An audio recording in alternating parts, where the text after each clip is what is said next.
In front of me is OPPO K13x, and today I would like to show you how you can turn on and use voice typing.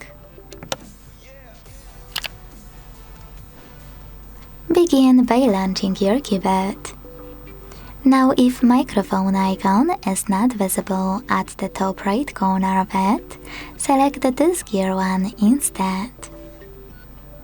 Then hit voice typing and make sure this switcher is on.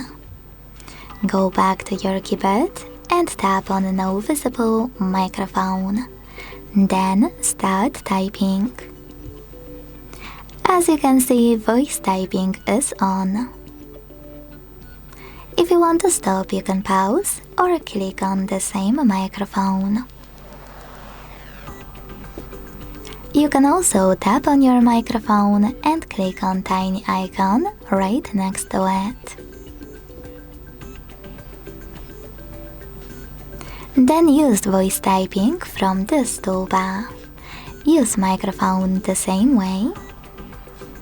Delete text on the go thanks to this button with an X. Tap on those three lines at the bottom left corner to access all of those options. To move your toolbar, just hold it and drag it.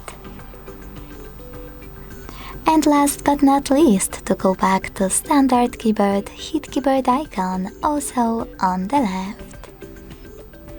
Thanks so much for watching. If you enjoyed this video, leave a like, comment and subscribe. Bye!